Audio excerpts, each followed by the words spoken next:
नमस्ते दोस्तों, हमारा नाम डॉक्टर विक्रांत सिंह तोमर है। Project self incorporation USA, Bharat, United consciousness और तपन चौरे फाउंडेशन की तरफ से आपका स्वागत है। दोस्तों, हम लोग योग सूत्र सीरीज का अध्ययन कर रहे हैं और आज 83वां सेशन है। हम अध्याय 3 विभूति पाद पढ़ रहे हैं। अध्याय 3 में अभी तक हमने जाना सूत्र 1 से 4 तक धारणा, ध्यान, समाधि और संयम पे चर्चा करते हैं। 5 से 8 तक संयम की मीमांसा है। 9 से 12 तक संयम के कारण मन में रूपांतरण की चर्चा है। 13 से 15 इसी प्रकार का रूपांतरण स्थूल भूतों और इंद्रियों में होता है, उस पर चर्चा है। सूत्र 16 से अलग अलग सिद्धियों का उल्लेख है। भूत, भविष्य, वर्तमान का ज्ञान, जानवरों की भाषाओं का ज्ञान, पूर्व जन्म का ज्ञान, परचित्त का ज्ञान, अंतर्ध्यान हो पाना, मृत्यु का ज्ञान, अमोघ बल, हाथी के समान बल, सुदूर वस्तु का ज्ञान, समस्त लोकों का ज्ञान, तारा समूह का ज्ञान, तारों की गति का ज्ञान, देह रचना का ज्ञान, भूख प्यास की निवृत्ति, स्थिरता प्राप्त करना, महात्माओं के दर्शन कर पाना, चित्त का ज्ञान, पुरुष का ज्ञान, 6 प्रकार की सिद्धि प्राप्त होना, सिद्धि आत्मज्ञान में किस प्रकार अवरोध उत्पन्न करती है, सूत्र 37 ने बताया। पर काया प्रवेश, जल, कीचड़ और कंटक से असहयोग हो पाना, शरीर दीप्तमान हो जाना, दिव्य स्रोत हो प्राप्त होना, आकाशगामी हो पाना, महाविदेह हो पाना, भूत विजय कर पाना, अष्ट सिद्धि प्राप्त कर पाना, रूप लावण्य और बल प्राप्त करना पाना, विदेह होकर मनोवेग से चल पाना, सर्वज्ञ हो जाना। ये समस्त विभूतियों पर हमने चर्चा की और सूत्र 50 ने बताया कि इन सारी विभूतियों के भी परे हो जाना महत्वपूर्ण है। जब ये दोष बीज का भी क्षय हो जाता है तब कैवल्य की प्राप्ति होती है। आज हम 51वें सूत्र पे प्रारंभ करेंगे। तो 51वां सूत्र अध्याय 3 का इस बात पर जोर देता है। हमने पिछले सूत्र में चर्चा की कि किस प्रकार जब बीज का क्षय हो जाता है तो कैवल्य की प्राप्ति होती है। तो महर्षि पतंजलि अब कैवल्य को इंट्रोड्यूस कर चुके हैं इस अध्याय की समाप्ति पे। तो 51वां सूत्र कहता है, स्थानी उप निमंत्रणे संगसम्य अकरणम पुनः अनिष्ट प्रसंगात। लोकपाल देवताओं के मतलब उच्च स्थान पर रहने वाले लोगों के आदर भाव करने पर भी, उनके निमंत्रण देने पर भी उन भोगों में संग नहीं करना चाहिए, क्योंकि ऐसा करने से अनिष्ट होना संभव है। वो कह रहे हैं जब आप में इतनी सिद्धियां आ जाएंगी तो निश्चित तौर पे सब लोग आपको आमंत्रित करेंगे, सब लोग आपका के प्रति आदर भाव रखेंगे, सब लोग आपको निमंत्रण देंगे, पर इसके बाद भी भोगों का संग नहीं करना चाहिए, अन्यथा पुनः अनिष्ट होने की संभावना है। ये जितनी आपकी यात्रा आई है ये पूरी बेकार हो जाएगी यदि आपने भोगों का संग कर लिया, क्योंकि इतनी सिद्धियां प्राप्त करने के बाद आप फेमस हो जाएंगे, लोग आपको आमंत्रित करना चाहेंगे। हमारा ये जन्म एक अवसर है अपने कर्मों को शुद्ध करके स्वयं तक पहुंचने का, और ये कभी न भूले वही योगी है। और ये धरती पुण्य कर्म करने का स्थान है, इसीलिए इसको पुण्य भूमि कहते हैं। हमारे कर्म ही निर्धारित करते हैं, जैसे हमने पहले योग सूत्र में पढ़ा, हमारा जन्म कहां होगा आने वाले समय, हमें वहां कौन कौन से अनुभव मिलेंगे, भोग, और तीसरा हमारी आयु कितनी होगी। जाति, भोग और आयु हमारे पिछले कर्मों पर निर्भर करती है, संचित कर्मों पर निर्भर करती है, प्रारब्ध पर निर्भर करती है। पिछले जन्म के जो कर्म है वो फलित होते हैं। इसी प्रकार जो बहुत अच्छे कर्म करते हैं ऐसे लोग उच्च लोकों में जाते हैं। हम पढ़ चुके हैं 7 लोक जो धरती के ऊपर है, हायर सेलेस्टियल बीइंग्स बनते हैं, इन्हीं को कहा गया लोकपाल है। वो एस्ट्रल मास्टर्स जो ऊपर बैठे हैं, जो अपने जन्म की प्रतीक्षा कर रहे हैं, उनमें कुछ बहुत पुण्य करके वहां पहुंचे हैं, पॉजिटिव फोर्सेस हैं वो, और ऐसे भी कई हैं जो नेगेटिव फोर्सेस हैं, जिनमें अभी सत नहीं है, वो नीचे वाले लोकों में है। तो ये उच्च लोक और नीचे लोक वाले सभी लोग हमें प्रभावित करते हैं।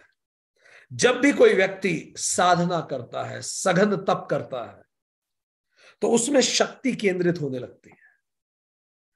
इससे उसमें असामान्य क्षमताओं का जन्म होता है और उसे सिद्धियां प्राप्त होने लगती हैं।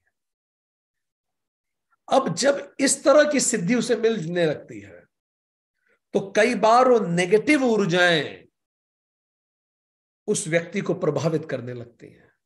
इन नेगेटिव ऊर्जाओं को ही पिशाच नाम से, प्रचलित नाम से पुकारा जाता है। ये वो जीवात्माएं हो सकती हैं जो अभी सही रास्ते पे नहीं है। वो भी प्रेरित करती हैं ऐसे योगी को कि फिर से काम की तरफ चले जाएं। ऐसा नहीं है कि वो हमारा बुरा चाहती हैं, वो उनका चरित्र है, वो उनकी प्रवृत्ति है। अच्छा व्यक्ति अच्छी राय देगा, गलत व्यक्ति गलत राय देगा। कोई हमारा बुरा नहीं चाहता इस पूरी कायनात में, सब अपनी अपनी प्रवृत्ति वश हैं। जब हवा चलती है तो कांटा हिलता है, कांटे का पौधा, और पास के केले के पत्ते को काट देता है, तो केले के पत्ते का बुरा नहीं चाहता वो उसकी प्रवृत्ति है, उसकी प्रवृत्ति है।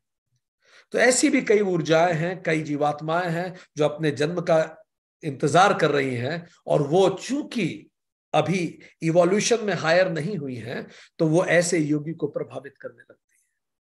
क्योंकि उसमें ऑलरेडी शक्ति होती है, तो उसके मन में ऐसे विचार आने लगते हैं, क्यों ना इस शक्ति से मैं नाम कमाऊं, पैसा कमाऊं।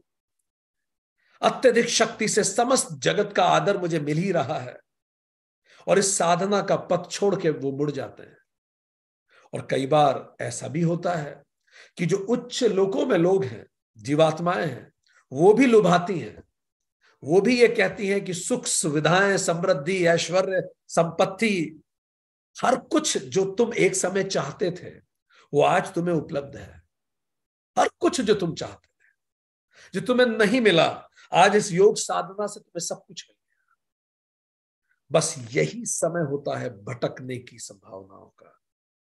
बुद्ध को, जब बुद्ध बुद्धत्व की प्राप्ति के मार्ग में थे, जब उन्होंने लगभग पा ही लिया था, लगभग जान ही लिया था, तब मार का अटैक हुआ।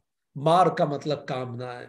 ऐसे विचार आने लगे बुद्ध को कि क्यों ना ये सब जो जान लिया है इसको बताकर फिर से ऐश्वर्य को प्राप्त करो। मैंने अब सब जान ही लिया, जिज्ञासाओं का निदान हो ही गया है। पर बुद्ध ने उस मार्ग पर विजय पाई। बुद्ध वापस नहीं लौटे सांसारिक जीवन में, उन्होंने संसार का उद्धार करने में जीवन बिताया। यही जीसस के साथ हुआ। ऐसी कथा आती है कि जब जीसस का बैप्टिज्म हुआ था, मतलब उनका पवित्रीकरण हुआ था, जॉन द बैप्टिस्ट ने जीसस का पवित्रीकरण किया था, तो एक डोव, एक कबूतर उनके सर के ऊपर से उड़ा था, सफेद रंग का, और इसने संकेत दिया था कि ये कुछ महाभूति है। सैटन ने, शैतान ने, जैसा बाइबल बताती है, जीसस को टेम्प्ट किया कि तुम इस सारे जगत के राजा हो, तुम परमात्मा के पुत्र हो। पर जीसस ने कहा, get thee behind me Satan, हटो मेरे रास्ते से सैटन। और जीसस ने अपने अंदर की शुद्धि के लिए 40 दिन तक उपवास किया, ताकि कोई इस तरह का विचार मन में ना आए। उपवास शब्द का ही अर्थ है, उप मतलब पास में, वास मतलब स्वयं के।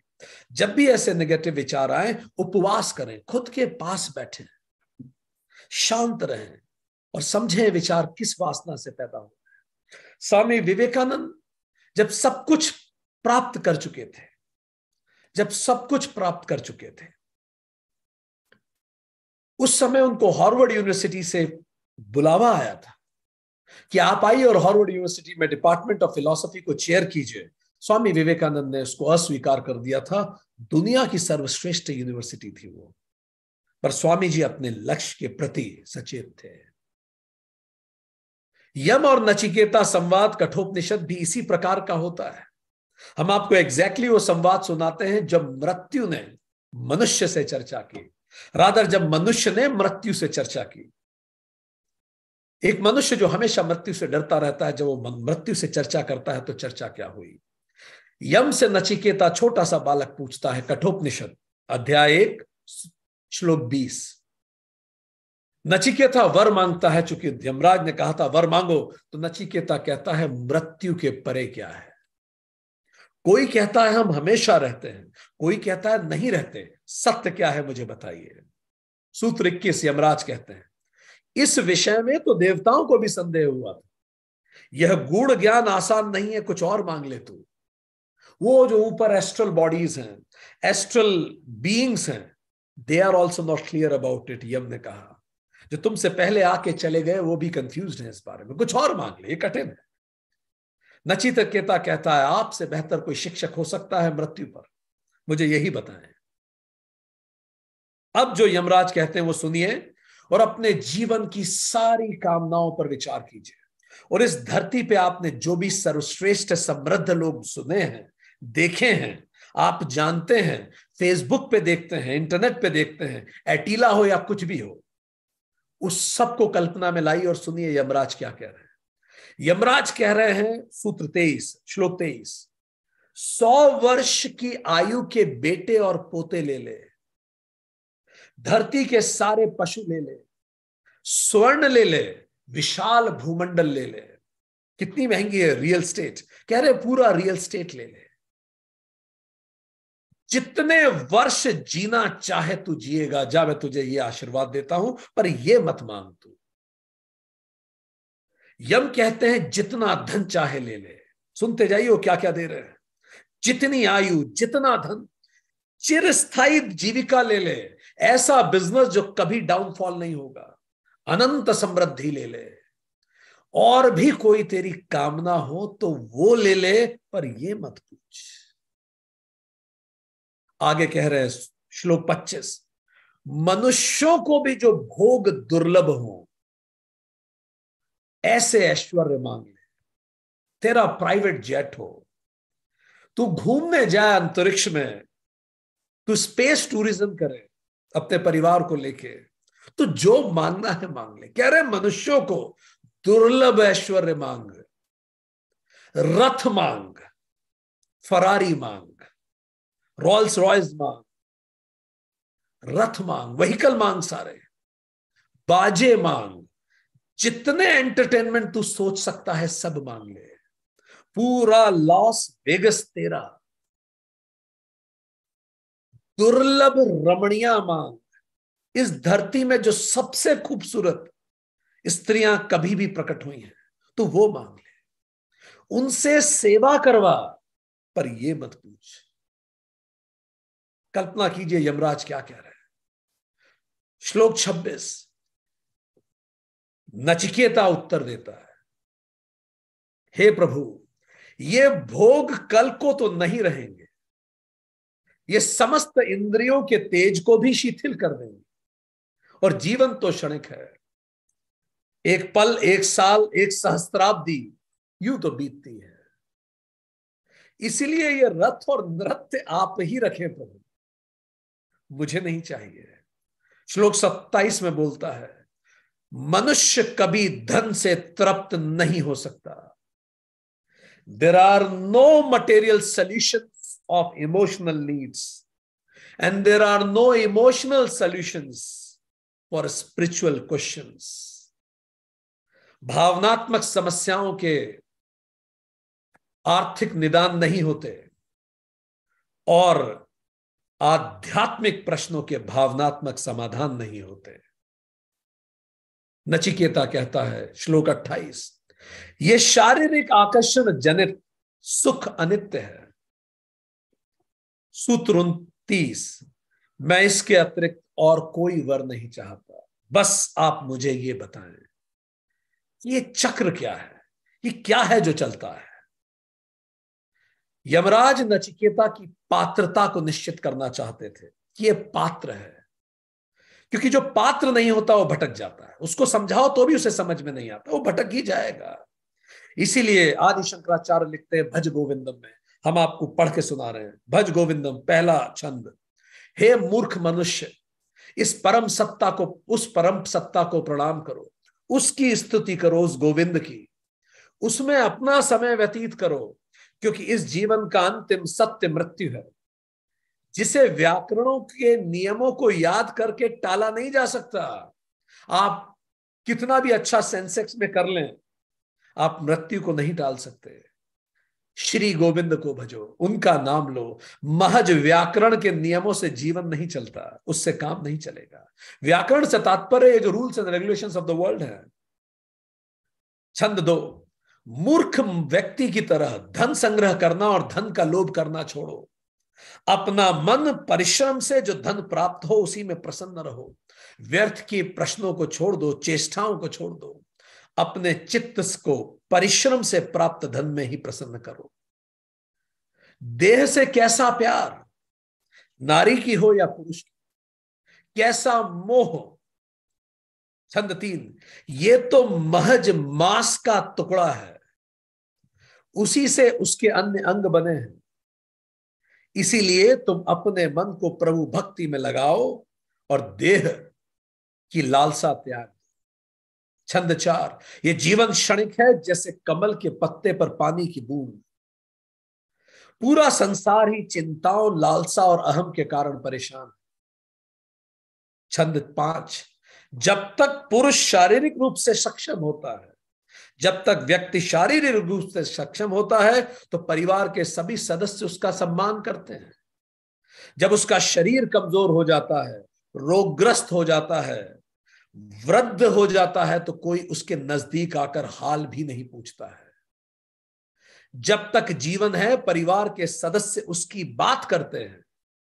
छंद 6, उसे याद करते हैं, लेकिन जैसे ही प्राण निकल जाते हैं तो उसकी पत्नी भी उसके शव को देखकर डर का अनुभव करती है। ये सब बिल्कुल कटु सत्य आदि शंकराचार्य कह रहे हैं। छंद 7, बचपन में हम खेलने के प्रति आकर्षित रहते हैं, जवानी में स्त्री पुरुष के प्रेम के प्रति आकर्षित होते हैं, बुढ़ापे में हर बात की चिंता रहती है, लेकिन किसी भी चरण में प्रभु को याद करने की हम जहमत नहीं उठाते। छंद 8, कौन तुम्हारा पति है और कौन तुम्हारी पत्नी, कौन पुत्र है, यह बड़े ही आश्चर्य की बात है। तुम कौन हो, कहां से आए हो, इस बात के बारे में बार बार सोचो, विचार करो कि तुम्हारा कोई नहीं और तुम किसी के नहीं। आदि शंकराचार्य आगे कहते हैं, जब कोई व्यक्ति सच्चे संत के संपर्क में आता है तो उसकी सांसारिकता के मोह छूटने लगते हैं, वो ज्ञान की प्राप्ति की ओर अग्रसर होने लगता है। सच्चे ज्ञान की प्राप्ति तभी होती है जब कोई संत जन की शरण में जाए। जब संत जन की शरण मिलती है तो ज्ञान की प्राप्ति होती है, और वो हमें यह अनुभव कराता है कि ईश्वर ही परम सत्य है। छंद 9, छंद 11, धन संपदा के पीछे अंधे होकर मत भागो। धन और शक्ति और जवानी ये समय के झोंकों के साथ बह जाएंगे। यह संसार सब माया की परछाई है, इसलिए परम सत्य को पहचानो। छंद 12, जैसे रात और दिन, धूप और छांव, सर्दी वसंत आते जाते रहते हैं, परिवर्तनशील हैं, इसी प्रकार एक रोज ये जीवन भी समाप्त हो जाएगा, लेकिन तृष्णा और लालसाओं का कोई अंत नहीं, वे फिर भी हमें वश में कर लेंगे। छंद 21, पुनरपि जननम पुनरपि मरणम, पुनरपि जननी जठरे शयनम, एहि संसारे बहुदुस्तारे, कृपया पारे पाहि मुरारे। बार बार अभी पुनरपि जननम, बार बार जन्म होना है, बार बार मृत्यु होगी, बार बार मां के गर्भ में शयन करना है। ये कितनी बार करेंगे ड्रामा। इस संसार के पार जाना बहुत कठिन है, हे कृष्ण मेरी रक्षा करें। तो आदि शंकराचार्य बार बार कहते हैं, और हम भी ये कहना चाहेंगे कि घरों में ये जो आदि शंकराचार्य का भज गोविंद है ना, इसको जरूर सुने, रोज सुबह इसको डाउनलोड कीजिए, डेली इसको सुने, इससे बहुत फर्क पड़ता है। भज गोविंद। तो सूत्र 51 ने बताया कि अनिष्ट हो सकता है यहां से भी अगर भटक गए, क्योंकि अब तो सब कुछ उपलब्ध है जो चाहा था, क्योंकि योग से सिद्धियां मिली है। सूत्र 52 आगे कहता है, तो फिर क्या करें, क्या करें इससे बचने के लिए। सूत्र 52 उसका उपाय बताता है। क्षण तत्क्रमयोः संयमात विवेक जम ज्ञानम। क्षण और इसके क्रम में संयम करने से विवेकज ज्ञान उत्पन्न होता है। दो चीजों में अब संयम की बात करते हैं। क्षण और इसके क्रम में संयम करने से विवेक ज्ञान उत्पन्न होता है। क्या है ये क्षण और क्या है क्रम उसका, तो थोड़ा सा समझे। भारतीय दर्शन में अणु की एक परिकल्पना है।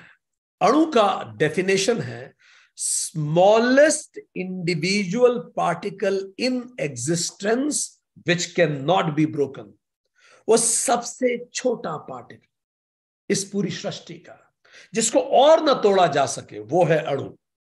हालांकि कालांतर में अणु को एटम बोल दिया गया, पर वो एटम नहीं है, और परमाणु को मॉलिक्यूल बोल दिया गया, पर वो नहीं है।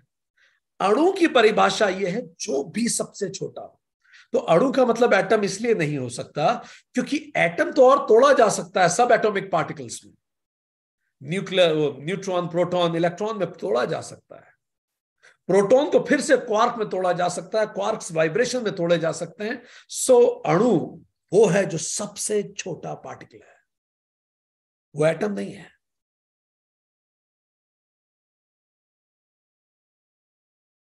अब ये तो अणु हुआ, सबसे छोटा फिजिकल पार्टिकल, सबसे छोटा।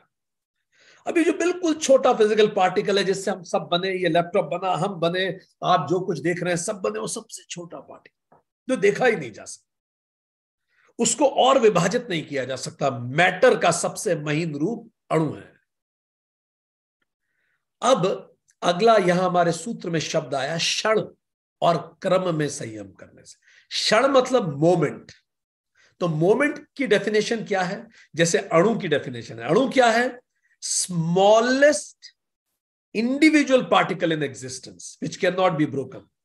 इसी तरह से क्षण क्या है? एक क्षण स्मॉलेस्ट पॉइंट इन टाइम, समय की सबसे छोटी यूनिट, उसको हम कहते हैं क्षण है। क्षण means the smallest unit of time. तो ये पता कैसे लगेगा क्षण कितना होता है? तो शास्त्र ये कहते हैं ये जो अणु है ये लगातार गति कर रहा है, परिवर्तनशील है। तो इस अणु को एक पॉइंट से दूसरे पॉइंट तक पहुंचने में जितना समय लगता है वो है क्षण। इस अणु की गति क्षण को निर्धारित करती है। Time it takes for an अणु to move from one point in space to another point. बिल्कुल थोड़ा सा खिसकता है, बस उसको हम क्षण कह देते हैं। ठीक, क्षण का मतलब अणु को कितना समय लग रहा है। ठीक, क्रम, अब दो शब्द थे इस सूत्र में, क्षण और क्रम में संयम करने से। तो फिर क्रम क्या है? ये जो सक्सेशन है इन मोमेंट्स का, ये जो इन क्षणों का क्रम है, सक्सेशन है, संसरण है, यही क्रम है। ये अणु संसरित हो रहे हैं, लगातार बदलते जा रहे हैं। विज्ञान इसे वेदरिंग कहता है, आध्यात्म इसे संसरण कहता है। सह संसरति यही संसार है, जो लगातार बदलता जाए वही संसार है। तो क्रम का क्या मतलब? इन क्षणों का तारतम्य, इसको हम क्या कहते हैं? क्रम। तो क्षण मतलब एक यूनिट ऑफ टाइम, बिल्कुल महीन, और क्रम, इन दोनों में जब हम संयम करते हैं। ठीक, अब यहां थोड़ा सा और समझ में, त्रिगुण क्या है? तो तीनों गुण हम पढ़ चुके हैं पिछली क्लास में। ये प्रकृति जिससे बनी है, प्रकृति त्रिगुणमयी है। तीनों गुण थे सतरजतम, उसी से सब कुछ बना है। हर गति रज है, हर बैलेंस सत है, और हर स्थिरता तम है। आप बैठे हैं क्योंकि तम है, सांसें चल रही हैं, आप सांस ले रहे हैं क्योंकि रज है, और आप स्थिर हैं, आप बैलेंस्ड है क्योंकि सत्व है। सो त्रिगुण क्या है? वह सूक्ष्मतम आधार जिससे अणु और समस्त प्रकृति बनी है। वो सूक्ष्मतम चीज जिससे सब कुछ बनी है, उसको हम क्या कहेंगे? त्रिगुण। सबसे छोटा पार्टिकल जो एग्जिस्टेंस कर सकता है उसको हम कहेंगे अणु। सबसे स्मॉलेस्ट पॉइंट ऑफ टाइम को हम कहेंगे क्षण, और इन्हीं क्षणों की श्रृंखला को हम कहेंगे क्रम। ठीक, ये तो हमने डेफिनेशन दी। एक डेफिनेशन और है, फिर हम बात पे आएंगे। फिर काल क्या है? क्षण, क्रम, अणु, गुण, ये चार हो गए। तो फिर काल क्या है? टाइम। जिसको हम कहते हैं द ऑनगोइंग सीक्वेंस और succession of events taking place from past present into future is called time. ये घटनाओं की श्रृंखला है जो भूत से भविष्य होते हुए वर्तमान जा रही है, इसी को काल कहते हैं। समय क्या है? ये घटनाओं की श्रृंखला है जो भूत से वर्तमान होते हुए भविष्य की ओर जा रही है। आप अपने जीवन को देखें, भूतकाल में बचपन था, आज यौवन है, कल बुजुर्गी है। ठीक, तो काल वास्तव में क्या है? ये जो घटनाओं की श्रृंखला है, इसका मतलब ये सब चीजें जो बदल रही हैं, ये बनी किससे है? गुणों से बनी है। तो आप ये कह सकते हैं काल वास्तव में गुणों की गति है। The moment of these gunas is called time, काल। इसका मतलब काल कब शुरू हुआ? जैसे ही उस ब्रह्म ने सृष्टि का सृजन करना शुरू किया, तब से काल प्रारंभ हुआ। क्योंकि सृष्टि कैसे बनी थी हम पढ़ चुके हैं। ये गुणों का बैलेंस डिस्टर्ब हुआ और गुणों ने कुछ क्रिएट करना शुरू किया उन गुणों से। तो काल क्या है? गुणों की गति ही काल है। आप इसे अणु की गति भी कह सकते हैं, क्योंकि अणु गुणों से ही तो बने हैं। तो काल क्या है? गुणों की गति है काल। तो काल कब प्रारंभ हुआ? समय का जन्म कब हुआ था?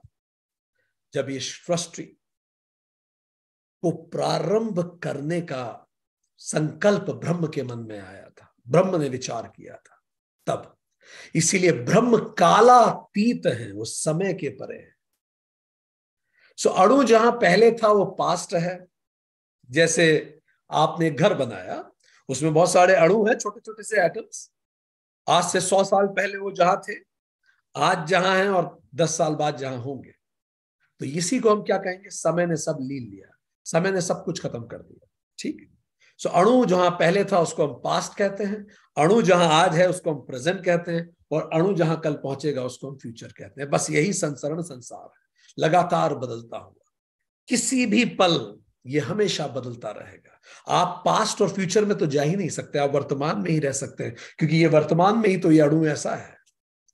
इसीलिए हम पहले बता चुके हैं कि एक शिष्य को गुरु ने कहा नदी को दिखा के, देखो आप एक नदी में 2 बार पैर नहीं रख सकते, क्योंकि जिस नदी को आपने देखा था तो जो अणु थे उसमें, और जिस नदी में आपने पैर रखा उसमें तो अणु बह गए, वो एटम्स बह चुके, वो एटम कह लें या जो भी स्मॉलेस्ट पार्टिकल है वो निकल गया।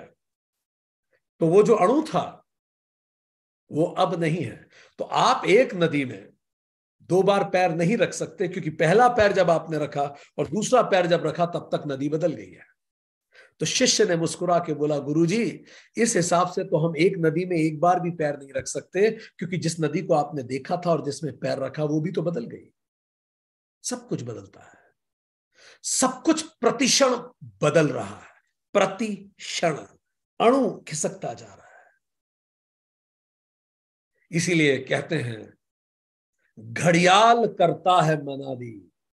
जो घड़ी है वो ये मनादी करता है, डिक्लेरेशन। रिंदों ने घड़ी वक्त की एक और गिरा दी कि मेरे जीवन में 1 साल और कम हो गया, या हर घंटी ये बताती है एक घंटा और जीवन का कम हो गया। हर पल जीवन समाप्त हो रहा है, हम सबका, सब कुछ बदल रहा है। अर्थात केवल क्षण है, काल का न्यूनतम बिंदु। बाकी सब तो मानवीय परिकल्पना है। नहीं, उन्हीं क्षणों को हम 60 बोल के बोलते हैं ये मिनट है। ऐसे 60 मिनट को हमने कह दिया घंटा, ऐसे ही 24 घंटे को हमने दिन कह दिया, उसको साल कह दीजिए, उसको दशक कह दीजिए, पर मूल है उसका क्षण जो लगातार बदल रहा है, जो चलता चला जा रहा है। तो बाकी सारा समय तो ह्यूमन फॉर्मेशन है, हमने बना लिया है समय। क्या दिन और क्या रात, ये तो टाइम की बात है, इधर दिन है उधर रात है, ये सब हमने अपनी सुविधाओं के अनुसार बना है।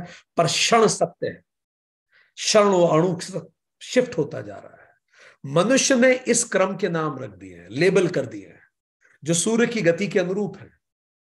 ठीक, जिसको आप दिन कहते हैं, रात कहते हैं, सूरज की गति के अनुरूप ही तो है। पर वास्तव में सूरज क्या है? तो सूरज भी तो अणुओं का समूह ही है, सूरज भी उन्हीं एटम से बना, अणुओं से बना है, और वो अणु वहां भी बदलते जा रहे हैं, सूरज भी धीरे धीरे खत्म हो रहा है। तो इसीलिए योगी के लिए काल क्या है? गुणों की परिवर्तनशीलता काल है। लगातार गुण बदलते चले जा रहे हैं, चीजें बदल रही हैं, ये काल है, गुणों की परिवर्तनशीलता। इसी तरह से पास्ट और फ्यूचर भी तो कल्पना ही है। किसी ने आज तक पास्ट देखा? अब आप जा नहीं सकते वहां, वो तो हो गया। हर पल पास्ट प्रेजेंट में बदल रहा है और फ्यूचर की तरफ जा रहा है। किसी ने फ्यूचर नहीं देखा। यथार्थ केवल वर्तमान है, क्योंकि केवल वर्तमान ही उपलब्ध है। अणु एक साथ पास्ट प्रेजेंट फ्यूचर तीनों में नहीं होता। वो एक समय जब वो चल रहा है तो उस समय तो वो वर्तमान होता है। पिछले के कंटेक्स्ट में आप देखें तो उसे फ्यूचर कह सकते हैं, अगले के कंटेक्स्ट में उसे पास्ट कह सकते हैं, पर अणु हर समय वर्तमान में होता है। तो पास्ट केवल पिछले क्षण का प्रेजेंट था और फ्यूचर अगले क्षण का प्रेजेंट होगा। इसीलिए योग केवल वर्तमान में केंद्रित होता है और केवल वर्तमान ही योगी के विचार का विषय होता है। योगी कभी वुड कुड शुड नहीं बोलता। जो बीत गई सो बात गई। अगर आपको योग में उतरना है तो वर्तमान में ही रहना होगा। बस वही हमारे हाथ में है, वर्तमान हमारे हाथ में है। एक प्रश्न हम आप सभी से पूछेंगे। आप अपने जीवन को दशकों में डिवाइड कीजिए। दशक, जितने दशक आपने जिए आज तक, कैसे 0 से 10, 10 से 20, 20 से 30, 30 से 40, 40 से 50, 50 से 60, 60 से 70, 70 से 80, जितने भी दशक आप पे लागू होते हैं, कर लिया? सोच लीजिए, 6 दशक हो गए धरती पे, कितने दशक हो गए? अब इंट्यूटिवली इन दशकों पे सोचिए और सबसे सुंदर दशक के आगे एक लिखिए। कौन सा दशक आपको सबसे सुंदर लगता है? सोचिए। उससे कम सुंदर दशक को नंबर 2 दे दीजिए। उससे कम सुंदर दशक जो जीवन का था उसको 3 दीजिए। उससे भी कम सुंदर को 4 दे दीजिए। उससे भी कम सुंदर को 5 दे दीजिए। भले कागज में लिख के देख लीजिए। लिखिए 7वां दशक, 8वां दशक, 6वां दशक, और उसके आगे नंबरिंग कर दीजिए। इंट्यूटिवली सबसे सुंदर दशक कौन था जीवन का? कौन सा था? लिखिए फटाक से, क्विक। चैट बॉक्स में आप लिख सकते हैं सोच के, आपके जीवन का सबसे सुंदर दशक कौन सा था?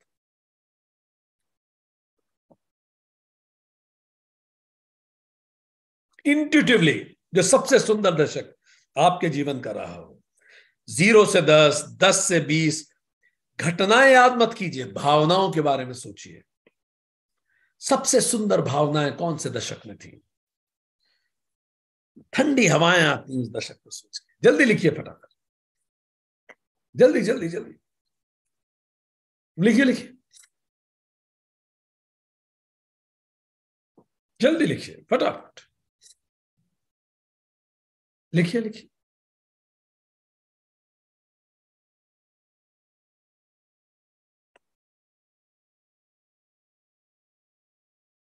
लिखिए लिखिए।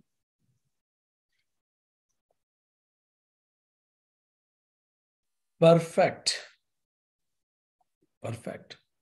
अब जितने लोगों ने प्रेजेंट दशक जो जी रहे हैं उस पे नंबर 1 लिखा है, जोरदार तालियों से इनका स्वागत कीजिए। दिस इज रियली गुड, क्योंकि वो अपने जीवन का सर्वश्रेष्ठ समय जी रहे हैं।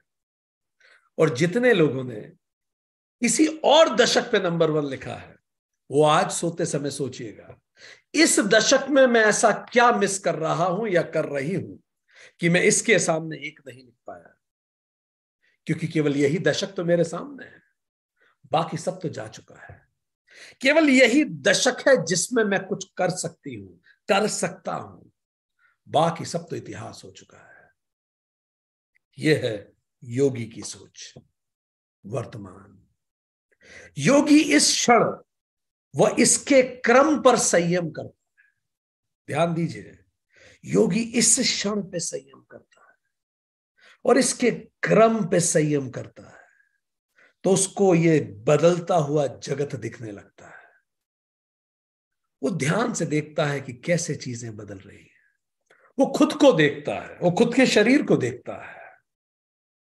अपने बचपन की फोटो देखिए और आपकी अभी की फोटो देखिए। आज ही हम देख रहे थे कांच में, जब हम मुस्कुराते हैं तो यहां बहुत पहले इसकी तुलना में ज्यादा झुर्रियां पड़ने लगी हैं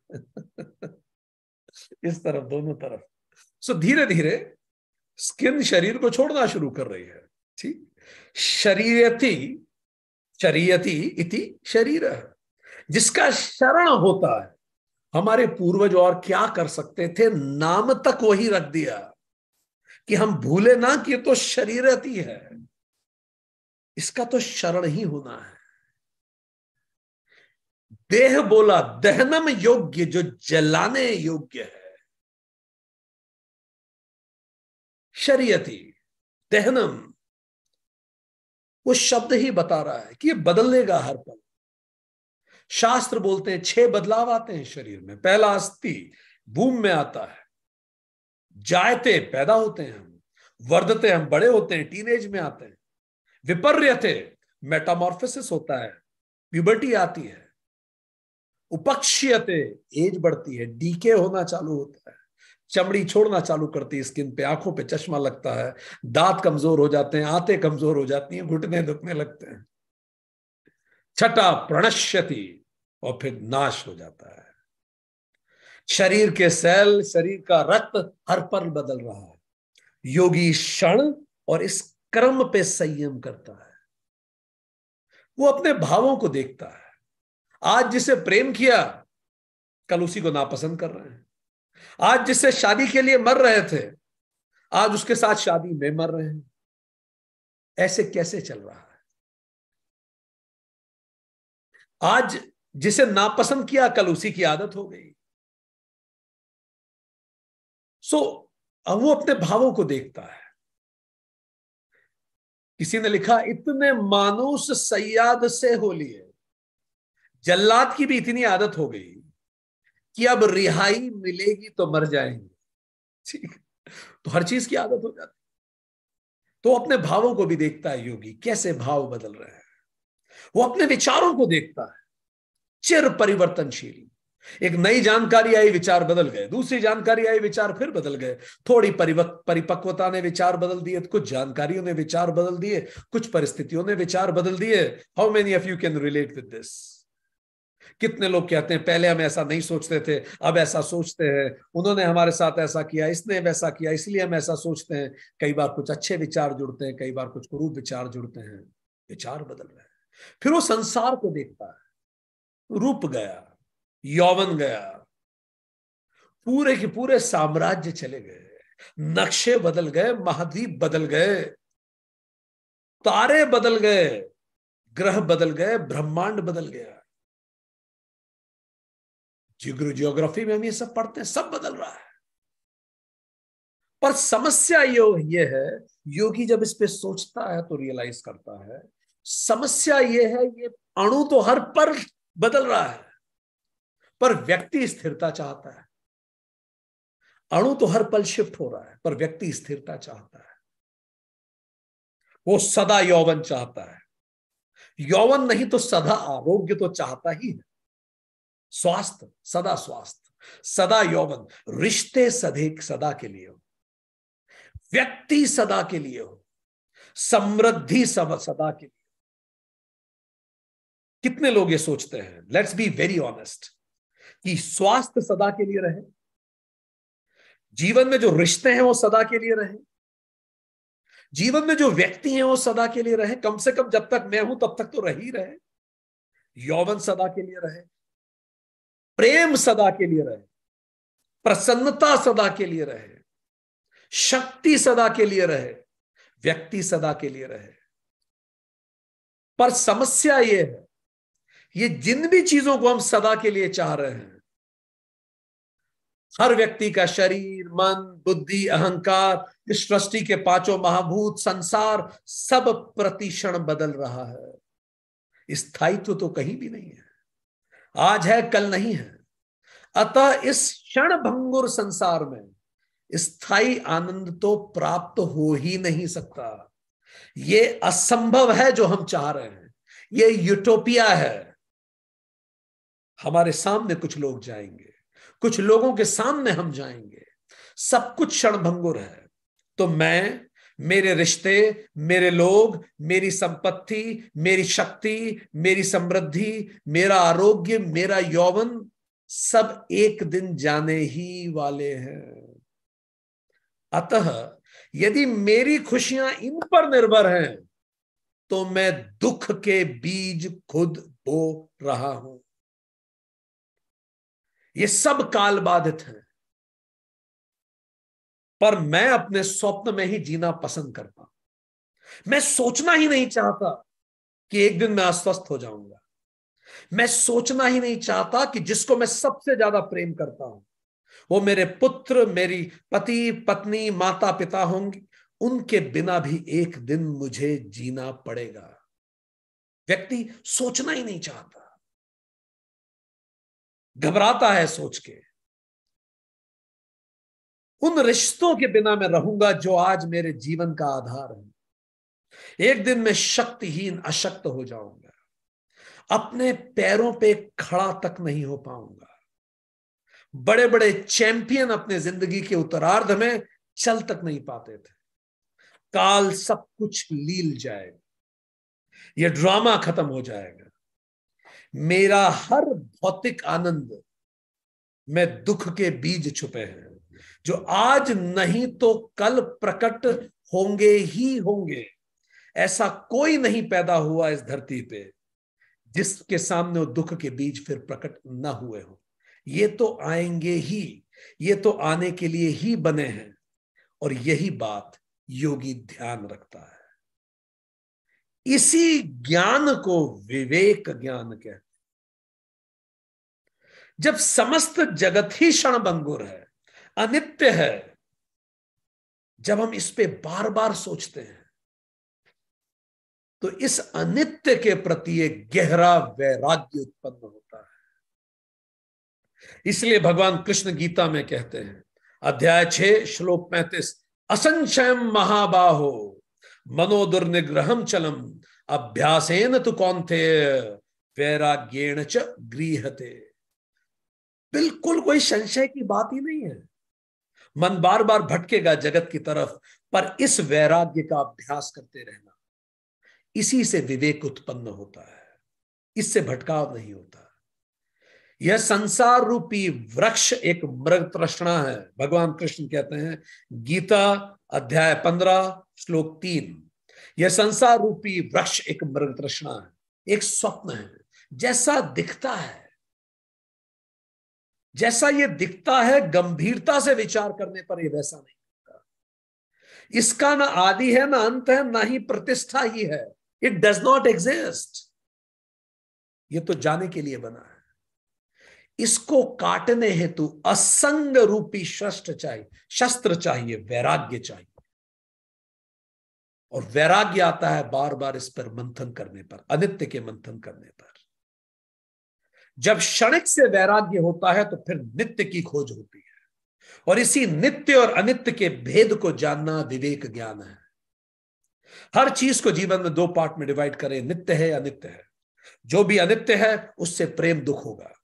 यदि ये सब अनित्य है तो दुख रूपी है, विषय विष ही है, तो फिर नित्य क्या है? यदि सब काल बाधित है तो फिर स्वतः योगी पूछता है, तो फिर महाकाल कौन है जो काल के परे है?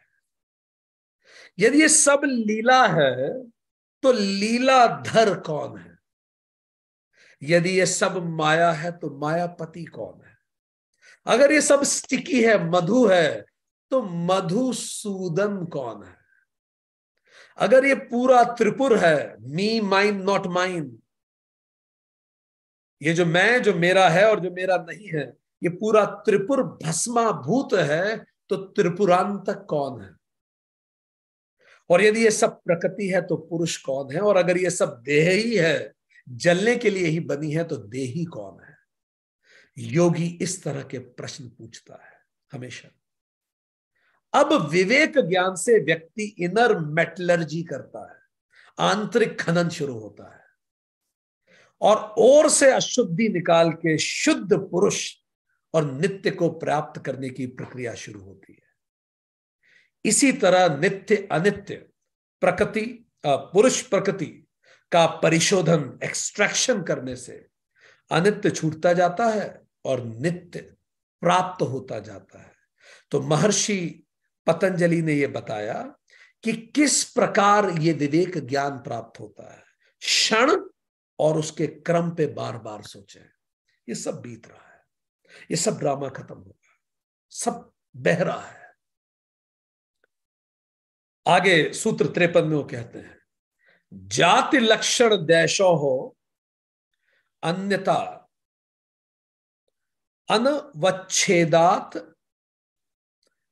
तुल्ययो हो ततः प्रतिपत्ति ही। ऐसी दो तुल्य वस्तुओं का जिसमें जाति लक्षण और देश में भेद नहीं होता, उसका निश्चय विवेक ज्ञान से होता है। यह विवेक ज्ञान क्यों चाहिए? इस बात को समझने के लिए कि क्या नित्य है क्या अनित्य है, उसके लिए विवेक क्यों चाहिए? क्योंकि जनरली बहुत मुश्किल है नित्य और अनित्य में भेद करना।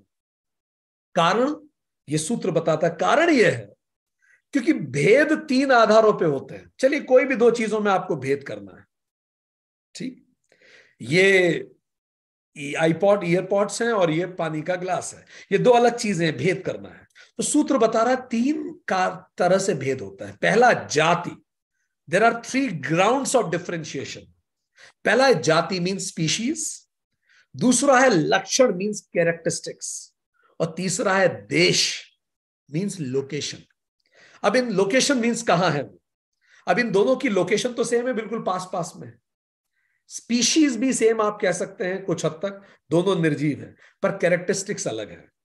ये इलेक्ट्रॉनिक्स है, ये ग्लास है, ठीक। सो तीनों में से कोई एक कारण बनेगा जिसके आधार पे आप डिवाइड कर पाएंगे, या तीनों हो सकते हैं। जैसे गाय और घोड़ा, इनमें भेद क्या है? काली गाय है, काला घोड़ा है, तो कैरेक्टरिस्टिक तो एक जैसे हो गए, रंग एक जैसा हो गया। दोनों हर्बीवोरस हैं, कैरेक्टरिस्टिक एक जैसे हो गए। दोनों बिल्कुल पास में खड़े हैं, लोकेशन भी एक हो गई, पर स्पीशीज का इनमें अंतर हो गया। घोड़ा अलग स्पीशीज है, काऊ अलग स्पीशीज है। चलिए अगर दो गाय ले लें, बिल्कुल दो गाय है, तो अब स्पीशीज जाति तो एक हो गई दोनों की, ठीक। एक साथ खड़ी है तो लोकेशन भी एक हो गई, देश भी एक हो गए, सेम फील्ड में खड़ी है। तो अब अंतर क्या हो सकता है? कैरेक्टरिस्टिक हो सकता है, एक गुस्सैल गाय हो, एक शांत गाय हो, एक काली हो, एक गोरी हो। तो कई बार कैरेक्टरिस्टिक से अंतर हो जाता है। कई बार मान लीजिए दो फल है, वो एक ही जामफल के पेड़ के ही फल है, स्पीशीज एक हो गई, टेस्ट एक जैसा है, पर एक उज्जैन में लगा, एक नरवर में लगा है, लोकेशन बदल गई। तो कुछ ना कुछ अंतर आप पता लगा लेंगे। पर समस्या यह है प्रकृति और पुरुष की, इनमें स्पीशीज का भेद नहीं हो पाता। कारण यह है, अब ये तो दिख तो प्रकृति मूव कर रही है, दिखता तो यह है, पर मूव कराने वाला पुरुष है।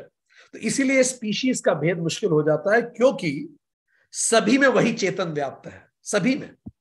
जड़ में भी वो चेतन है, अभी मैनिफेस्ट नहीं हुआ ढंग से, और हम में भी वही है। लक्षण दोनों के मिले जुले हैं। जैसे आपको हम एक गिलास पानी में लाल रंग घुला दें, अब आपको अगर पता ना हो तो आपको लगेगा पानी का रंग लाल है, एक्चुअली लाल रंग उस पाउडर का है, पर पानी और लाल रंग पाउडर ऐसा मिल गया कि लग रहा है पानी लाल है।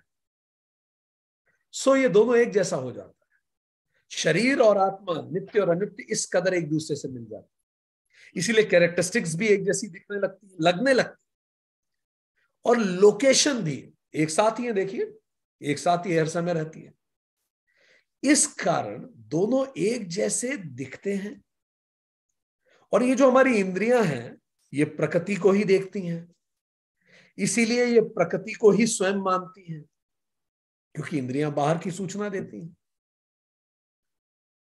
प्रकृति इंद्रियों से महसूस की जा सकती है, जो भी आसपास है, पर पुरुष इंद्रियों से महसूस नहीं कर सकते आप।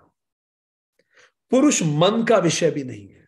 इसको बड़े सूक्ष्म विवेक ज्ञान से ही समझा जा सकता है। बहुत गौर से ऑब्जर्व करना पड़ेगा, विशेष पश्चना करनी पड़ेगी, विपश्यना करनी पड़ेगी, खुद को इस शरीर से अलग हटके देखने के लिए।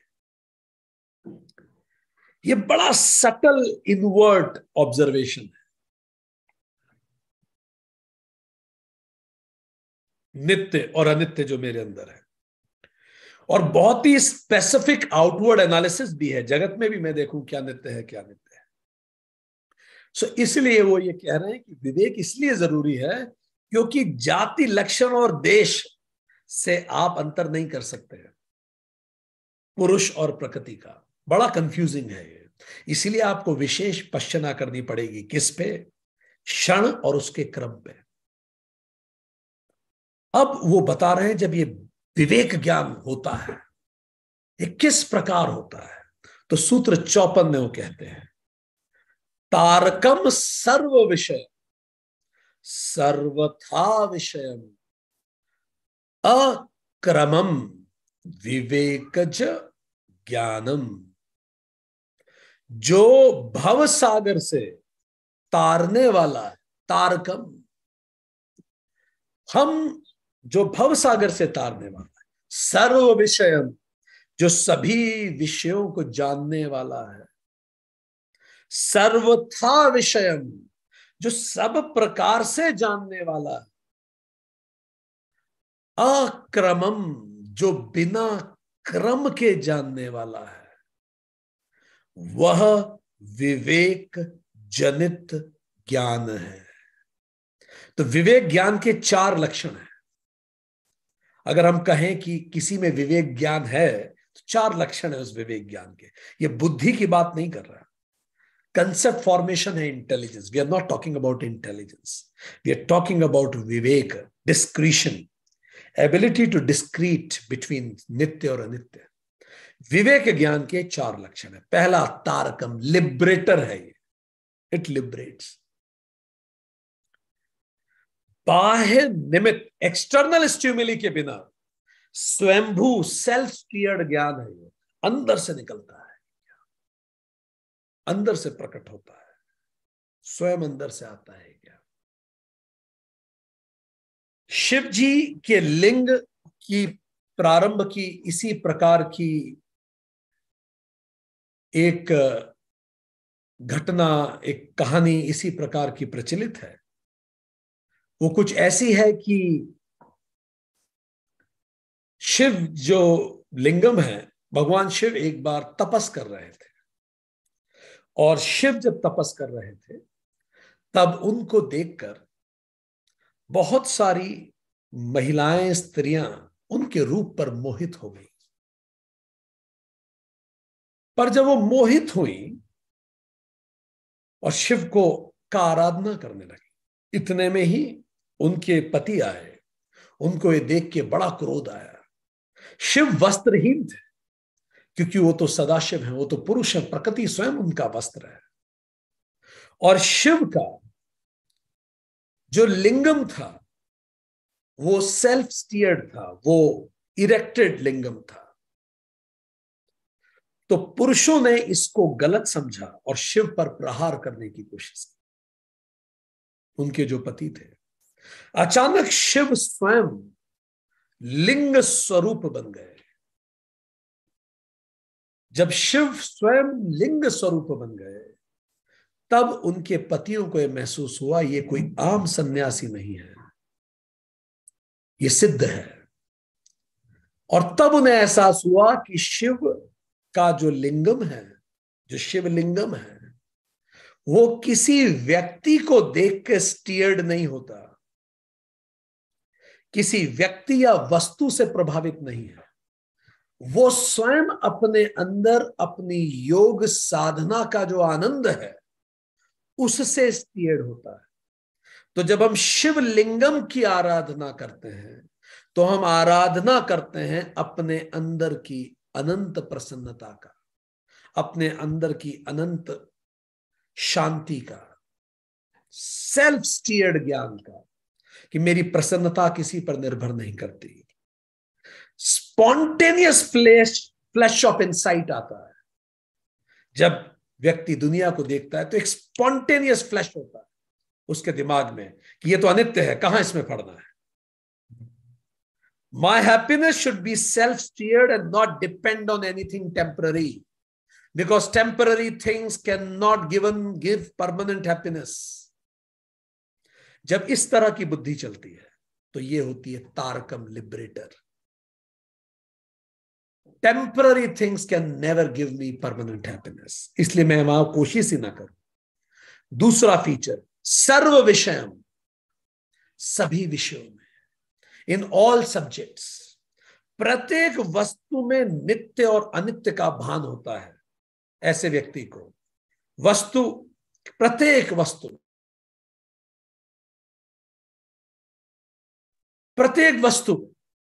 व्यक्ति में, स्थिति में, जगत, अणु, काल, इन सब में नित्य और अनित्य का हर पल भान होता है। सर्व विषय वो रिमाइंड करता रहता है हर चीज में। व्यक्ति को देखता है उसको यही ध्यान रहता है, नित्य अनित्य। इसीलिए भारत में काली की पूजा की जाती है। काली का नग्न शरीर प्रतीक है कि जीवन का नग्न सत्य मृत्यु है। इसीलिए हमारे यहां भस्म चढ़ाते हैं महाकाल को, जो हमें याद दिलाता है कि हम सभी भस्माभूत हैं। क्योंकि भगवान कृष्ण गीता में कहते हैं, अध्याय 2 श्लोक 62 और 63, जब स्मृति का हास हो जाता है, जब हम इस बात को भूल जाते हैं कि बस जाना ही है, आज नहीं तो कल जाना ही है, धीरे धीरे चला जा रहा हूं, जैसे जल्दी हो आगे निकल जाए, बस जाना ही है, मरघट की ओर, सब शमशान की ओर ही जा रहे हैं। जब ये स्मृति का हास होता है तो फिर बुद्धि का नाश हो जाता है, इंसान जगत को पकड़ लेता है और फिर प्रणश्यति गीता कहती है, उसका विनाश होता है। सो हर तरफ जब योगी देखता है सर्व विषय, वो ट्रेन में जाता है, वो फ्लाइट में जाता है, वो किचन में खड़ा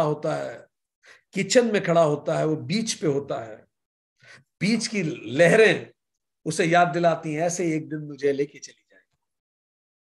स्टोव की अग्नि उसे याद दिलाती है ऐसे ही एक दिन ये अग्नि मुझे लेके चली जाएगी। हवा के झोंके मुझे याद दिलाते हैं कि ऐसे ही एक दिन मेरी राख उड़ेगी इस सृष्टि में। वो विरक्त ही रहता है, संसार उसे पकड़ नहीं पाता वो, क्योंकि वो संसार को नहीं पकड़ता। तीसरा, सर्वथा विषय, in all ways, her subject में तो है ही, पर उस सब्जेक्ट में भी हर तरह से, हर प्रकार के अंतर को जानता है वो व्यक्ति, नित्य और अनित्य के बीच में। वो जानता है कि शरीर, मन और वासना अनित्य है, चेतना नित्य है, स्थूल सूक्ष्म और कारण शरीर अनित्य है, चैतन्य नित्य है, प्रकृति अनित्य है, पुरुष नित्य है, सेंसेशन, परसेप्शन और डीप रूटेड डिजायर्स अनित्य है, आत्मा नित्य है। देह और जीवात्मा अनित्य है, देही और आत्मा नित्य है। वो जानता है कि जो पास्ट, प्रेजेंट और फ्यूचर सब में रहेगा वही एब्सोल्यूट रियलिटी है। जो केवल आज है, कल नहीं था और आज परसों भी नहीं होगा, बस आज है, वही ऑब्जेक्टिव रियलिटी आज दिख रही है, संसरण करता हुआ जगत है। जो न कल था, ना आज है, ना कल होगा, वो इल्यूजनरी रियलिटी है, सब्जेक्टिव रियलिटी है। वो तो है ही नहीं, बस मेरे मन की कपोल कल्पना है कि मैं सुंदर दिखता हूं, मैं ऐसा हूं, मैं वैसा हूं, ये मेरी कल्पना है। तो जो कल, आज और कल हमेशा रहेगा वो चैतन्य है। जो कल नहीं था और कल नहीं होगा, बस आज है, वो ऑब्जेक्टिव रियलिटी है। चैतन्य को हम कहेंगे एब्सोल्यूट रियलिटी, और जो आज है, कल नहीं था और कल नहीं होगा, वो ऑब्जेक्टिव रियलिटी है। जो न कल था, ना आज है, ना कल होगा, वो सब्जेक्टिव रियलिटी है। योगी देखता है, वो कंप्यूटर पे काम करता है तो उसे याद आता है हार्डवेयर और सॉफ्टवेयर जो है, यही तो शरीर और मन है। बिजली है मेरी, इलेक्ट्रिसिटी ही आत्मा है। वो पानी पीता है ग्लास में, तो पानी में जब सूरज चमकता है तो उसे याद आता है ये ग्लास ही तो शरीर है, पानी ही तो मन है, इसमें जो सूरज चमक रहा है वही तो आत्मा है। वो गाड़ी भी चलाता है तो याद आता है गाड़ी का जो टीन का डब्बा है यही तो शरीर है, स्टेयरिंग ही तो मेरा मन है जो दिशा देता है, वो पेट्रोल ही तो आत्मा है, उसके बिना कहां चलेंगे। वो गीता भी पढ़ता है तो उसे याद आता है कि ये रथ ये शरीर है, रथी मेरा मन है और सारथी भगवान कृष्ण स्वयं है। वो देखता है जगत तो इतने सारे यूनिक लोग दिखते हैं पर सब में उसको एक ही आत्मा दिखती है। तो वो कह रहे हैं महर्षि पतंजलि, सर्वथा विषय, हर तरह से वो देखता है। और आखिरी चौथा फीचर, अक्रमम, अक्रमम, perceive without sequence of past present and future. वो पास्ट प्रेजेंट फ्यूचर नहीं देख रहा, वो प्रेजेंट में रहता है। योगी उस क्षण में जीता है। ये योगी के जीवन जीने की कैरेक्टरिस्टिक्स है। वो पास्ट एंड फ्यूचर तो अनसीन है, वो इनहेरेंट है प्रेजेंट में, क्षण में है वही। तो योगी क्षण में जीता है। हर पल उसके लिए कीमती होता है क्योंकि हम क्षण भंगुर हैं। जो क्षण भंगुर है उसके लिए जीवन कितना सुंदर है, क्योंकि कल तो सब बदल जाएगा। आज इस पल जिस मन से आप सुन रहे हैं, आज के बाद आप अपने पूरे जीवन में किसी भी सेशन को इस तरह से नहीं सुनेंगे। इससे ज्यादा मन हो सकता है, कमतर मन हो सकता है, पर यह चीज आज के बाद, इस क्षण के बाद कभी नहीं होगी। So let's live in the moment, let's love our best. जिनको भी प्रेम करते हैं चलिए आज ही उन्हें बोले कि हम उन्हें प्रेम करते हैं, कल किसने देखा। जो जो करने की योजनाएं चलिए आज ही करें, कल किसने देखा। जो जो खुद में सुधार करना है अभी करना, कल किसने देखा। जहां जहां घूमने जाना है तुरंत निकलिए, कल किसने देखा। जो जो पढ़ना है पढ़ डालिए, कल किसने देखा। जो जो करना है कर डालिए, कल किसने देखा। Let's live as if it is the last moment of my life. When it is the last moment of your life, योगी ऐसे जीता है। तो अगर अंतिम ही पल हो जीवन का तो क्या करते हैं, आप सबको माफ कर देंगे, फिर काहे का ग्रज, खत्म ड्रामा। आप सबको प्रेम करेंगे, सबके प्रति सहृदय रहेंगे। सरकारी ऑफिसेस में हम देखते हैं जब ऑफिसर का ट्रांसफर होता है तो उसके ऑफिस के बाहर लाइन लग जाती है लोगों की माफीनामा की, कि अब अधिकारी तो जा रहा है। उस समय बड़ा अलग मूड में होता है अधिकारी, तो लोग कहते हैं कि सर आपने वो दंड दिया था, माफ कर दीजिए सर। तो कईयों को माफ करके वो चले जाते हैं, चलो ठीक है अब मेरा तो ट्रांसफर हो रहा है, क्यों तुम्हें सजा दूं, माफ करके चले जाते हैं। सो योगी के जीवन से, उसकी विवेक बुद्धि से कई लेसन्स लिए जा सकते हैं। Lesson number 1, my happiness should not depend on anything temporary. Lesson number 2, temporary things cannot give permanent happiness. ये कहीं लिख के रख लेने जैसी बात है, रोज पढ़ने जैसी। Lesson number 3, other than my true nature everything is temporary. मेरी आत्मा के अतिरिक्त सब कुछ अनित्य है। चौथा, My happiness lies in me only. मेरी खुशी केवल मेरे अंदर है, मुझ पर निर्भर करती है। पांचवा, be in the moment, whole life is temporary. सारा जगत क्षणिक है, इस पल में जी लीजिए। One thought at a time meditation है, one problem at a time management है, one day at a time mindfulness है, माइंडफुल लिविंग है, one person at a time relationship है। इस पल में जीते हैं। 6th, we are too temporary to have permanent problems in life. हम बहुत क्षणिक हैं स्थायी समस्याओं के लिए। 7वां, it's just a drama, let's play and enjoy. ज्यादा गंभीरता से लेने की जरूरत नहीं है, एक ड्रामा है, होगा और खत्म हो जाएगा, आप क्या कर लेंगे। 8वां, लेट्स लर्न एंड प्रोसीड, सीखें और आगे बढ़े। Grow through life, not go through life. 9वां, फॉरगिव ऑल, लव ऑल, सभी को माफ करें, सभी को प्रेम करें। जब जाना ही है, और कौन से पल जाएंगे किसको पता। 10वां, give your best and leave the rest. अपना 100% दीजिए, बाकी सब छोड़ दीजिए, जो होगा देखेंगे, वैसे ही हमारे कंट्रोल में नहीं है। 11वां, नीदर योर अचीवमेंट्स और failures are permanent, so no arrogance of achievements and no worries for failures. ना तो आपकी असफलताएं ना ही सफलताएं स्थायी हैं यहां। तो सफलताओं के लिए कोई अहंकार की बात नहीं और असफलताओं के लिए कोई चिंता की बात नहीं। 12वां और अंतिम, जस्ट विटनेस विद विजडम। केवल विजडम के साथ इस जगत को देखिए, विटनेस कीजिए, जस्ट विटनेस विद विजडम। अब इससे होता क्या है विवेक जनित ज्ञान से? सूत्र 55 बताता है, सत्व पुरुषोयो हो शुद्धि साम्ये कैवल्यम। सत्व मतलब प्रकृति, जो सत्व बुद्धि होती है, बिल्कुल शुद्ध बुद्धि। सूत्र 49 में भी हमने इस पे बात की है। शुद्ध बुद्धि और पुरुष मतलब गुणातीत। सत्व तो फिर एक गुण है, इसलिए प्रकृति है। तो सत्व बुद्धि और पुरुष या आत्मा में जब संभाव से शुद्धि हो जाती है तब कैवल्य होता है। मतलब जब इंसान की बुद्धि इस कदर प्योर हो जाती है कि उसे सब तरफ पुरुष दिखने लगता है, तब कैवल्य प्राप्त हो जाता है, उसे क्लियर हो जाता है। जब व्यक्ति इस विवेक ज्ञान से सात्विक बुद्धि से भी ऊपर उठने लगता है और स्थिर रूप से संभाव से पुरुष और प्रकृति की भिन्नता को जान लेता है, उसे अपने स्वभाव का ज्ञान हो जाता है, तो उसे फिर प्रकृति, माया, जगत या गुण से प्रभावित नहीं करते।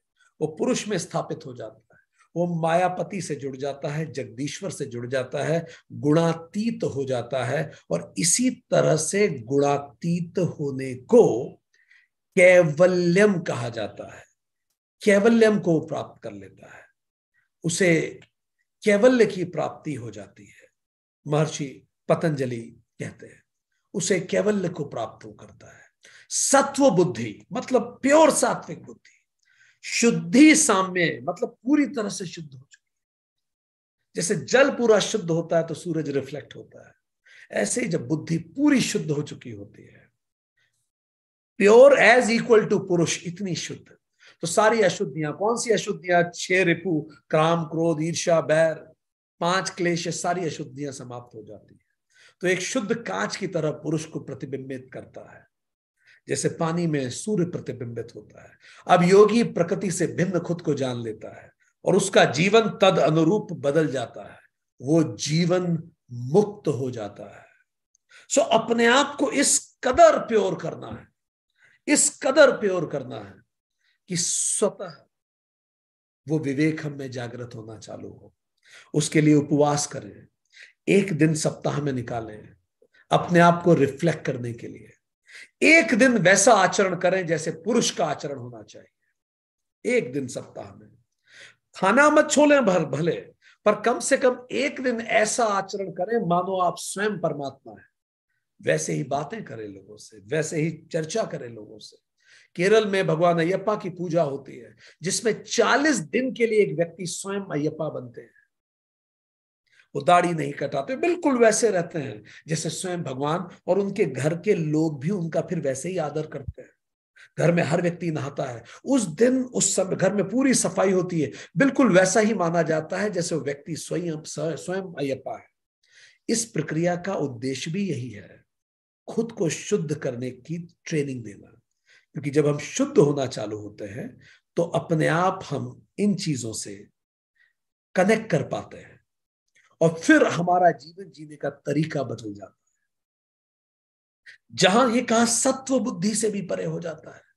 जब सफलता मिलती है तो सात्विक बुद्धि वाला कहता है परमात्मा की कृपा है, ईश कृपा है। गुणातीत कहता है, जो कैवल्य प्राप्त कर चुका होता है, जीवन मुक्त होता है, कहता है क्या सफलता, पार्ट ऑफ द गेम है। कौन सी सफलता, खेल है ये, चलता रहता है।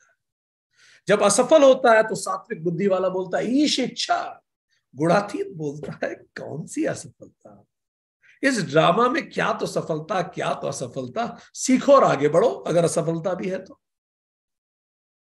अगर कोई धोखा दे दे तो सात्विक कहता है माफ कर दे उसे। गुणातीत कहता है मैं कौन होता हूं माफ करने वाला, वो अपने कर्म कर रहा है, उसे करने दे। जब कोई दुख आता है तो सात्विक आध्यात्मिक हो जाता है। गुणातीत दुख को भी बादलों की तरह आते हुए और जाते हुए देखता है। सुख आता है तो सात्विक उस सुख को बांटते हैं, गुणातीत उसके भी साक्षी बना रहता है। कुछ पाता है तो सात्विक चाहता है मैं उसे बांट दूं। गुणातीत कहता है पाने योग्य तो कुछ भी नहीं। भगवान कृष्ण कहते हैं इस जगत में मेरे लिए पाने योग्य कुछ नहीं। कुछ खोता है तो सात्विक प्रार्थना करता है। गुणातीत उदासीन होता है, जिसकी किस्मत में था वहां चला गया। कुछ प्रिय के प्रति सात्विक समर्पित होता है, गुणातीत संभाव रखता है क्योंकि उसके लिए सभी प्रिय है। अप्रिय के प्रति भी सात्विक सम्मान रखता है, प्रिय के प्रति समर्पित होता है, अप्रिय के प्रति भी सम्मान रखता है क्योंकि सात्विक बुद्धि का है। गुणातीत के लिए अप्रिय कोई होता ही नहीं। धैर्य सात्विक धारण करता है, गुणातीत के लिए उसका स्वभाव होता है। निंदा पर सात्विक सोचता है कि मैं उस जिसने मेरी निंदा की उससे लड़ने की जगह मैं खुद सोचूं क्या इंप्रूव करूं। गुणातीत कहता है उसकी सोच है, उसे बोलने दो। कोई स्तुति करता है तो सात्विक विनम्र हो जाता है, गुणातीत प्रभावित रहता है। कोई सम्मान देता है तो सात्विक कहता है भगवान का सम्मान हो रहा है, गुणातीत निर्लिप्त रहता है। तो गुणातीत का जीवन बहुत अलग, जीवन मुक्त जीवन होता है। तो कैसे मैं अपने जीवन को इस जीवन मुक्ति की तरफ ले जाऊं, ये योग सूत्र के अगले अध्याय का प्रमुख विषय होगा जिस पे हम चर्चा करेंगे। तो एक क्विक रिकैप करते हैं आज हमने क्या पढ़ा। इसी के साथ हमारा अध्याय 3 समाप्त होता है। हमने पढ़ा सूत्र 51 ने बताया लोकपाल देवताओं के बुलाने पर भी भोगों में साथ नहीं देना, नहीं तो पुनः अनिष्ट हो सकता है। क्योंकि हमें पात्रता रखनी जरूर होगी, क्योंकि सिद्धि मिलने के बाद यह संभावना है कि हम फिर से भटक जाएं। इसके बाद वो कहते हैं कि इसको ध्यान रखने के लिए विवेक ज्ञान की आवश्यकता होती है। और विवेक ज्ञान प्राप्त कैसे करें, तो महर्षि पतंजलि अगले सूत्र में कहते हैं कि आप संयम करें। संयम करें विवेक ज्ञान को प्राप्त करने के लिए। संयम करें क्षण में और उसके क्रम में। अणु स्मॉलेस्ट इंडिविजुअल पार्टिकल है जो एग्जिस्टेंस में रहता है और ब्रोक नहीं किया जा सकता। क्षण स्मॉलेस्ट पॉइंट ऑफ टाइम है और क्रम इन्हीं अणुओं की गति को क्रम कहते हैं। त्रिगुण वो सूक्ष्मतम आधार है जिससे पूरा जगत बना है। और काल का मतलब ऑनगोइंग सीक्वेंस है घटनाओं का, पास्ट प्रेजेंट एंड फ्यूचर में। शास्त्रों के अनुसार काल वास्तव में गुणों की गति है, क्योंकि गुणों से ही अणु बने हैं, तो अणु की गति ही काल है। गुणों की परिवर्तनशीलता ही काल है और जो कालों के परे वही तो महाकाल है। तो योगी लगातार इसको जब देखता है तो उसके अंदर एक सघन वैराग्य पैदा होता है और इसी वैराग्य से वो कैवल्य की तरफ बढ़ता है। सूत्र 53 ने कहा यह विवेक इसीलिए जरूरी है, यह अलग तरह का विवेक इसीलिए जरूरी है क्योंकि पुरुष और प्रकृति में जाति, लक्षण और देश के आधार पर अंतर नहीं कर पाएंगे आसानी से। स्पीशीज, कैरेक्टरिस्टिक्स और लोकेशन, क्योंकि इंद्रियां तो बाहर की ही सूचना देती हैं, इसीलिए विवेक चाहिए, इंद्रियों पे नहीं चल सकता, यही सूचना मन तक पहुंचती है। सूत्र 54 कहता है ये जो विवेक ज्ञान है इसके 4 फीचर्स होते हैं। ये लिबरेटर होता है, स्वयंभू होता है, सर्व विषयम, सभी विषयों में वो अनित्य को देखता है, सर्वथा विषयम, हर तरह से अनित्य को देखता है, अक्रमम, हमेशा वर्तमान में रहता है, और 12 लेसन्स ऑफ लाइफ हमने बात की जो हम उसके जीवन से सीख सकते हैं। फिर हमने ये बात की कि इस प्रकार का जो संत होता है, इस प्रकार का जो योगी होता है, सूत्र 55 ने अंतिम ने बताया कि वो पुरुष और प्रकृति, जब प्रकृति का जो सत्व बुद्धि होता है वो पुरुष जितनी शुद्ध हो जाती है तब पुरुष रिफ्लेक्ट होने लगता है। So we need to make ourself so pure, और उसका रास्ता है विवेक जनित ज्ञान। इस प्योरिटी से कैवल्य की प्राप्ति होती है, और कैवल्य प्राप्त व्यक्ति जीता है, विदेह होकर जीता है, जीवन मुक्त होकर। आज के लिए इतना ही। Thank you very much.